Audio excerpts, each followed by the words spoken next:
Welcome to my channel. ನಾನು ಪ್ರತಿಭಾ. ಇವತ್ತು ಕೊಬ್ಬರಿ ಪುಡಿ ಹೇಗೆ ಮಾಡೋದಂತ ನೋಡೋಣ.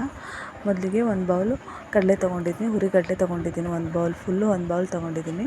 ಅದರ ಅರ್ಧ ಭಾಗ ಒಣ ಕೊಬ್ಬರಿ ಒಣ ಕೊಬ್ಬರಿನ ಸ್ಲೈಸಾಗಿ ಸಣ್ಣದಾಗಿ ಹಚ್ಕೊಂಡಿದ್ದೀನಿ, ಅಂದರೆ ಉದ್ದುದ್ದಕ್ಕೆ ಹಚ್ಕೊಂಡಿದ್ದೀನಿ ನೋಡಿರಿ. ಅರ್ಧ ಬೌಲ್ ತೊಗೊಂಡಿದ್ದೀನಿ. ಒಂದು ಕಪ್ಪು ಹುರಿಗಡಲೆ, ಅರ್ಧ ಕಪ್ಪು ಒಣ ಕೊಬ್ಬರಿ ತೊಗೊಂಡು, ಒಂದು 3 ಸ್ಪೂನು ನಮ್ಮ ಮನೆಗೆ ನಿಮ್ಮ ಮನೆಗೆ ಹೇಗೆ ಖಾರ ತಿಂತಾರೋ ಅದಕ್ಕೆ ಅನುಗುಣವಾಗಿ ಖಾರ ಪುಡಿ ತೊಗೊಂಡಿದ್ದೀನಿ. ನಾನು 3 ಸ್ಪೂನ್ ತೊಗೊಂಡಿದ್ದೀನಿ. ಸ್ವಲ್ಪ ಬೆಲ್ಲ ತೊಗೊಂಡಿದ್ದೀನಿ, ಮತ್ತು 3 ಗಡ್ಡೆ ಆಗೋಷ್ಟು ಬೆಳ್ಳುಳ್ಳಿ, ಮತ್ತು ಉಪ್ಪು. ಈಗ ಮತ್ತು ಹುರಿಗಡಲೆ ಮತ್ತು ಕೊಬ್ಬರಿನ ಬೆಚ್ಚಗೆ ಮಾಡ್ಕೊಳ್ತೀನಿ. ತೀರಾ ಉರಿಯೋದಿಲ್ಲ, ಸುಮ್ಮನೆ ಈಗ ಬೆಚ್ಚಗೆ ಮಾಡ್ಕೊಳ್ತೀನಿ. ಬೆಚ್ಚಗೆ ಮಾಡ್ಕೊಂಡ್ಮೇಲೆ ತಣ್ಣಗಾಗಿಬಿಟ್ಟಿದ್ಮೇಲೆ ಅದನ್ನು ಮಿಕ್ಸಿಗೆ ಮಾಡ್ಕೊತೀನಿ ನೋಡಿರಿ.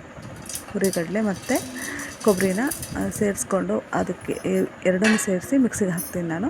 ಅದಕ್ಕೆ ಮೊದಲಿಗೆ ಏನು ಮಾಡಬೇಕಂದ್ರೆ ಉಪ್ಪು ಹಾಕಬೇಕು. ಉಪ್ಪು ಹಾಕಿದ್ಮೇಲೆ ಬೆಳ್ಳುಳ್ಳಿ 2 ಗಡ್ಡೆ ಅಥವಾ 2-2.25 ಗಡ್ಡೆ ಬೆಳ್ಳುಳ್ಳಿನ ಸುಲ್ಕೊಂಡು ಇಟ್ಕೊಂಡಿದ್ದೀನಿ. ಸ್ವಲ್ಪ ಬೆಲ್ಲ ಹಾಕಿದ್ದೀನಿ, ಮತ್ತು ಬೆಳ್ಳುಳ್ಳಿ ಹಾಕಿನಿ. ಬೆಳ್ಳುಳ್ಳಿ ಮತ್ತು ಖಾರ ಪುಡಿ, ಉಪ್ಪು ಇವೆಲ್ಲವನ್ನು ಮಿಕ್ಸಿ ಮಾಡಿಕೊಂಡ್ರೆ ಹುರಿಗಡಲೆ ಪುಡಿ ರೆಡಿಯಾಗಿ ಹೋಗುತ್ತೆ. ಉಪ್ಪಿಟ್ಟು ಮತ್ತು ಚಿತ್ರಾನ್ನ ಅವಕ್ಕೆಲ್ಲ ತುಂಬ ಚೆನ್ನಾಗಿರುತ್ತೆ. ಒಗ್ಗರಣೆ, ಅವಲಕ್ಕಿ ಒಗ್ಗರಣೆ, ಮಂಡಕ್ಕಿ ಒಗ್ಗರಣೆಗೆ ಸೈಡಿಗೆ ಹಾಕ್ಕೊಂಡ್ರೆ ತುಂಬ ಚೆನ್ನಾಗಿರುತ್ತೆ. ಮತ್ತೆ ಮುಂದಿನ ವಿಡಿಯೋದಲ್ಲಿ ಸಿಗ್ತೀನಿ. ಅಲ್ಲಿವರೆಗೂ ಧನ್ಯವಾದ.